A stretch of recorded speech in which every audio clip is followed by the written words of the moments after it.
Dan untuk mengetahui situasi terkini dari Tol Jagorawi, kami sudah terhubung kembali dengan korespondensi Indonesia Silvano Hajid di kawasan Gadok, Bogor, Jawa Barat, dan juga Jurgen Sutarno di kilometer 8 Tol Cikampek. Kita ke Silvano terlebih dahulu. Vano, selamat pagi. Pantauannya pagi ini seperti apa arus lalu lintas di sana? Pagi Elvira dan Alfian, seperti yang sudah diperkirakan sebelumnya bahwa di Simpang Gadok ini macet, sudah terjadi kepadatan sejak 1 jam yang lalu sudah ada di sini. Bisa kita lihat di sini dari arah belakang saya ini kepadatan ini panjangnya sekitar 1 kilometer keluar Simpang Gadok menuju ke Taman Safari atau Cianjur di depan sana. Sementara pintu tol Ciawi tadi juga terpantau padat sekitar 1 kilometer antrian menuju pintu tol dan bisa dibayangkan di sini ada 2 jalur alternatif yang juga pada akhirnya menjadi padat. Yang pertama yaitu di sini adalah Pasir Muncang dan juga Pasir Angin. Dari pecahan 2 jalur ini menuju jalur utama ini juga menimbulkan macet yang begitu parah. Kecepatan kendaraan bisa kita perkirakan di sini tidak sampai 10 km dan bisa diperkirakan kemacetan ini akan berlangsung selama musim libur panjang pekan ini. Alfian dan Elvira. Iya, Silvano, apakah petugas lalu lintas juga sudah mulai memberlakukan untuk satu arah untuk naik ke kawasan puncak atau masih memberlakukan 2 arah? Sampai saat ini pantauan saya masih 2 arah, artinya belum ada kebijakan untuk menentukan satu kebijakan untuk rekayasa lalu lintas 1 arah atau 2 arah. Sementara bisa kita lihat dari sini ke arah Taman Safari atau Cianjur, di sini hampir tidak bergerak kendaraannya, berarti rekayasa lalu lintas juga belum diberlakukan. Padahal rekayasa lalu lintas juga ini dapat dilakukan kapan saja sebenarnya melihat kepadatan kendaraan.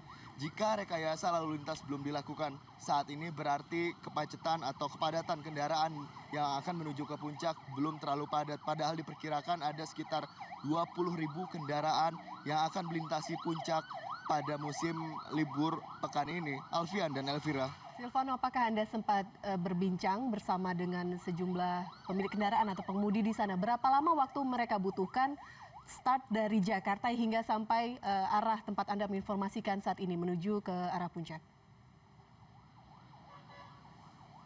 Jika dimulai dari dini hari tadi, perjalanan dibutuhkan sekitar 2,5 jam menuju puncak ini dengan kecepatan kira-kira rata-rata 60 km per jam. Sehingga dapat diperkirakan 2,5 jam ini juga sudah termasuk kemacetan atau antrian yang terjadi di pintu tol Ciawi dan juga keluar Simpang Gadok. Elvira dan Alfian. Silvano, apakah ada, tadi Anda menyatakan belum ada keputusan untuk membuka tutup arus, masih berlaku 2 arus di sana. Tapi apakah ada himbauan dari kepolisian untuk menghindari jalur ini dan melewati jalur alternatif lain?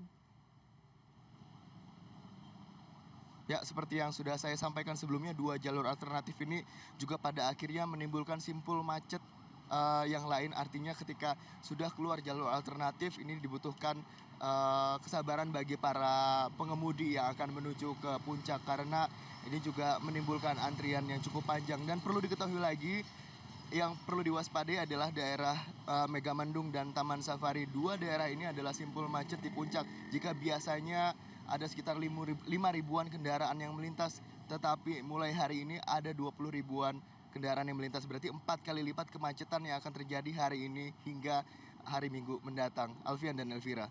Ya Vano, kalau saya lihat sepertinya tidak ada aparat kepolisian di sana atau memang sedang beristirahat atau seperti apa Vano? Ya, dari pantauan saya ada ratusan polisi sebenarnya yang disebar untuk mengatasi kemacetan yang ada di puncak ini. Tetapi ini seperti yang kita lihat di sini ada sekelompok polisi. Kalau saya bisa tunjukkan di sini dari kejauhan mereka sedang melakukan apel pagi. Ini juga sebagai salah satu upaya untuk mengantisipasi kemacetan dan nanti sekelompok anggota kepolisian dari Polres Bogor ini juga pada akhirnya akan menyebar untuk mengurai kemacetan yang ada di arah puncak menuju ke Taman Safari dan Cianjur, walaupun kemacetan juga tidak dihindari karena padatnya kendaraan. Alfian dan Elvira. Baik Silvano, terima kasih informasi Anda. Selanjutnya kita akan melihat bagaimana kondisi tol Cikampek pagi ini. Sudah ada Jurgen yang akan menginformasikan lebih lengkap. Jurgen, dini hari tadi kemacetan luar biasa terjadi di ruas tol Cikampek. Bagaimana perkembangannya pagi ini? Ya, pagi ini masih padat di tol Cikampek, Elvira dan Alfian. Posisi saya saat ini di kilometer 8 tol Cikampek dekat pintu keluar Jati Asih dan Bintara. Kalau tadi malam kecepatan kendaraan sekitar 5-10 km begitu. Sekarang pun tidak jauh berbeda di kilometer 8.